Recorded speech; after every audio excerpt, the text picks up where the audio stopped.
சமீப காலமா நம்ம சுத்தி ஏராளமான குற்ற சம்பவங்கள் நிகழ்கின்றன. அதிலிருந்து நாம் வாழ்கிற இந்த சமூகத்தின் அவலத்தை நம்மளால புரிஞ்சிக்க முடியுது. ஆனா இந்த குற்றத்திற்கு காரணமானவர்களை நாம் அறிந்திருக்க மாட்டோம்.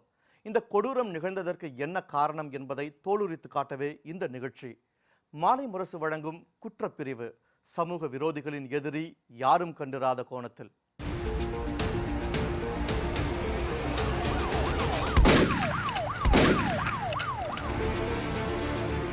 இப்பெல்லாம் ஒரு குற்ற சம்பவம் நிகழ்கிறதுனா அது வெளியாட்களாலோ அல்லது முகம் தெரியாத நபர்களாலோ அரங்கேறது கிடையாது. நன்கு பழகிய நெருங்கிய உறவுகள், நண்பர்கள் மூலமாக தான் இப்பெல்லாம் ஏராளமான குற்ற சம்பவங்கள் அரங்கேறுகின்றன. குறிப்பாக பெண்கள் தாங்கள் நம்பி பழகும் ஆண் நண்பர்கள் மற்றும் நெருங்கிய உறவினர்கள் மூலமாக பாலியல் வன்புணர்வு செய்யப்பட்டு கொலை செய்யப்படும் அவலங்களும் நிகழ்கின்றன. இங்கும் இதுபோன்று ஒரு பெண்மணிக்கு தன்னுடைய நெருங்கிய இரத்த சொந்தத்தால் நிகழ்ந்த கொடூரம் குறித்து விவரிக்கிறது இந்த தொகுப்பு.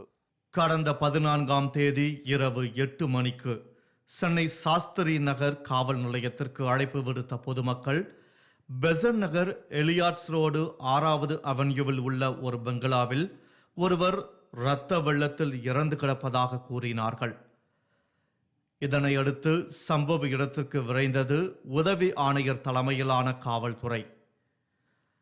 அங்கு அந்த பங்களாவில் ஒரு தனி அறையில் 63 வயது மதிக்கத்தக்க ஒரு பெண் 2 கைகளும் கால்களும் பிளாஸ்டிக் டேப்பால் சுற்றப்பட்ட நிலையில் இரத்த வெள்ளத்தில் இறந்து கிடந்தார். சத்தம் போடாமல் இருப்பதற்காக அந்த பெண்ணின் வாயில் பேப்பர் திணிக்கப்பட்டிருந்தது. அந்த பெண்மணி முன்னாள் எம்பி குழந்தைவேலுவின் மனைவி ரத்னம் ஆவார். அவரது உடலை கைப்பற்றிய காவல்துறை ராயப்பேட்டை அரசு மருத்துவமனைக்கு பிரேத பரிசோதனைக்காக அனுப்பி வைத்தது. அந்த பெண்ணின் வயிற்றில் இடதுபுறம் கத்தியால் குத்தப்பட்டும் வயரால் கழுத்து இறுக்கப்பட்டும் கொலை செய்யப்பட்டிருப்பது பிரேத பரிசோதனையில் தெரிய வந்தது. இதனையடுத்து உதவி ஆணையர் வினோத் சாந்தாராம் தலைமையிலான தனிப்படையினர் இதனை வழக்காக பதிவு செய்து தனது விசாரணையை துவங்கியது. முதற்கட்டமாக மோப்பநாய் மூலம் சம்பவ இடத்தை ஆய்வு செய்து குற்றவாளியை கண்டறிய முயன்றனர். போலீஸ் நாயும் சம்பவ இடத்திலிருந்து சற்று தூரமுள்ள பெசன் நகர் பஸ் டிப்போ வரை சென்று நின்றது. இதனையடுத்து தடயவியல் நிபுணர் சோஃபியா ஜோசப் தலைமையிலான அதிகாரிகள் மூலம் சம்பவ இடத்தை ஆய்வு செய்தது காவல்துறை. அங்குள்ள கைரேகைகளை ஆய்வுக்காக சேகரித்தனர். இதனையடுத்து 3 தனிப்படை அமைக்கப்பட்டு கொலையாளியை தேடியது காவல்துறை. அந்த பங்களாவில் முதல் மாடியில் 5 அறைகள் உள்ளன. அவற்றில் கல்லூரி மாணவர்கள் தங்கியுள்ளனர். அவர்களிடம் விசாரணை மேற்கொண்ட காவல்துறையினர் அந்த வீட்டில் வேலை பார்த்து வரும் வேலைக்காரரிடமும் விசாரணை நடத்தியது. இதனையடுத்து தனது சந்தேக பார்வையை கொலை செய்யப்பட்ட ரத்தினத்தின் மகன் பிரவீனின் மீது திருப்பியது காவல்துறை.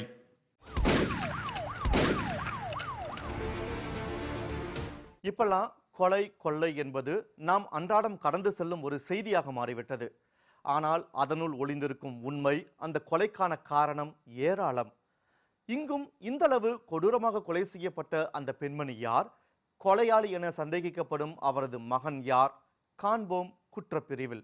ரத்தினம் இவர் திருச்செங்கோடு அதிமுக பாராளுமன்ற உறுப்பினராக இருந்த குழந்தைவேலுவின் மனைவி. இவரது கணவர் கடந்த 4 வருடங்களுக்கு முன்பு இறந்துவிட்டார். அதன் பின்னர் அந்த பங்களாவில் அவர் தனியாக வசித்து வந்துள்ளார். இவருக்கு சுதா என்ற மகளும் பிரவீன் என்ற மகனும் உள்ளனர். சுதா தனது கணவர் அரவிந்தோடு திருப்பூரில் வசித்து வருகிறார். மருத்துவர்களான இருவரும் ஒரு தனியார் மருத்துவமனையில் பணிபுரிகின்றனர். ரத்னத்தின் மகன் பிரவீன் என்ஜினியரிங் படித்த இவர் தனது படிப்பை பாதியில் நிறுத்திவிட்டு லண்டன் சென்று அங்கு என்ஜினியராக பணிபுரிந்து வந்துள்ளார். இவர்தான் கொலையாளி என சந்தேகிக்கப்பட்டவர். இதனையடுத்து சம்பவ இடத்தில் கிடைத்த கைரேகை மற்றும் விசாரணையின் அடிப்படையில் பெற்ற தாயையை கொலை செய்தது பிரவீன் தான் என்பதை கண்டறிந்தது காவல்துறை. இதனைத் தொடர்ந்து அவர் வெளிநாட்டிற்கு தப்பித்து விடக்கூடாது என்பதற்காக அவரது பாஸ்போர்ட் முடக்கப்பட்டது. அவரை தொடர்பு கொள்ளும் முயற்சியிலும் தோல்வியடைந்தது காவல்துறை. அதன் பின்னர் அவரது புகைப்படத்தை அனைத்து காவல் நிலையங்களுக்கும் அனுப்பி அவரை தேடும்படி உத்தரவிட்டார் உதவி ஆணையர்.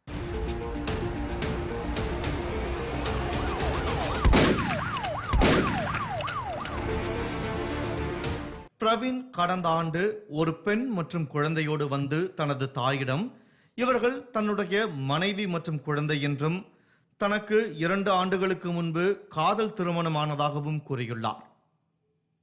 இதில் தாய் மகனுக்கிடையே மனக்கசப்பு ஏற்பட்டதாக கூறப்படுகிறது. அதன் பின்னர் லண்டனில் தொழில் துவங்கவும் வீடு வாங்கவும் 1.5 கோடி ரூபாய் வேண்டும் என்று தனது தாயிடம் கேட்டுள்ளார் பிரவீன். முதலில் மறுத்த ரத்னம் பிரவீனின் தொல்லை தாழாமல் அந்த பணத்தை கொடுத்துள்ளார். அதனை பெற்றுக்கொண்ட பிரவீனும் லண்டன் சென்று விட்டார். பின்னர் கடந்த மாதம் சென்னை வந்த பிரவீன் தனது தாயுடன் தங்கியுள்ளார். இந்த நிலையில் தனது மகளை காண திருப்பூர் சென்று 14ஆம் தேதி சென்னை வந்துள்ளார் என கூறப்படுகிறது. அன்று வீட்டில் இருந்த பிரவீன் தனது தாயிடம் அவர்கள் தங்கியிருக்கும் வீட்டை விற்று பணம் தரும்படி கேட்டுள்ளதாக கூறப்படுகிறது. இதில் தாய் மகன் இருவருக்கும் தகராறு ஏற்பட்டு வாக்குவாதம் ஏற்பட்டிருக்கும் என்றும் அதில் ஆத்திரமடைந்த பிரவீன் அருகில் இருந்த கத்தியால் தன்னை பெற்ற தாய் என்றும் பாராமல் அவரது வயிற்றில் குத்தியும் வயரால் கழுத்தை இறுகியும் கொலை செய்திருக்கலாம் என்று சந்தேகிக்கப்படுகிறது. இதனை தனது விசாரணையில் யூகித்துள்ளது காவல்துறை. எப்போதும் மகனிடம் பாசமாக இருப்பார் ரத்னம். அவரது மகன் காதல் திருமணம் செய்ததை கூட எதிர்க்காதவர். ஆனால் அவரை கேவலம் சொத்துக்காக கொலை செய்து விட்டானே என்று ரத்னத்தின் வீட்டு வேலைக்காரர் காவல்துறை விசாரணையில் கூறியுள்ளார். தாய் மகனின் பாசம், அவர்களிடையே உள்ள புரிதல் என்னவென்று நாம் திரைப்படங்களில் பார்க்கும்போது நமது மனம் நெகிழ்ச்சி அடைவதுண்டு. ஆனால் இந்த சம்பவம் பெத்த மனசு பித்து பிள்ளை மனசு கல்லு என்பதை உணர்த்தியுள்ளது.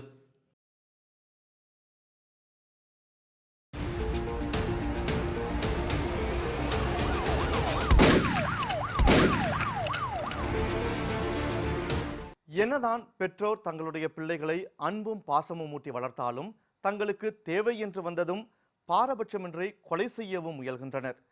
தம்மை அரும்பாடுபட்டு வளர்த்த பெற்றோரை முதியோர் இல்லம் கொண்டு சென்று விடும் அவல நிலை போய் இன்று கொலை செய்யும் அவலம் பெற்றோருடைய கலக்கத்தை ஏற்படுத்தியுள்ளது. தன் குழந்தைதான் தனது சொத்து என்று எண்ணிய தாய்க்கு சொத்து தகராறில் அவரது மகன் அவருக்கு கொடுத்த சொத்து மரணம்.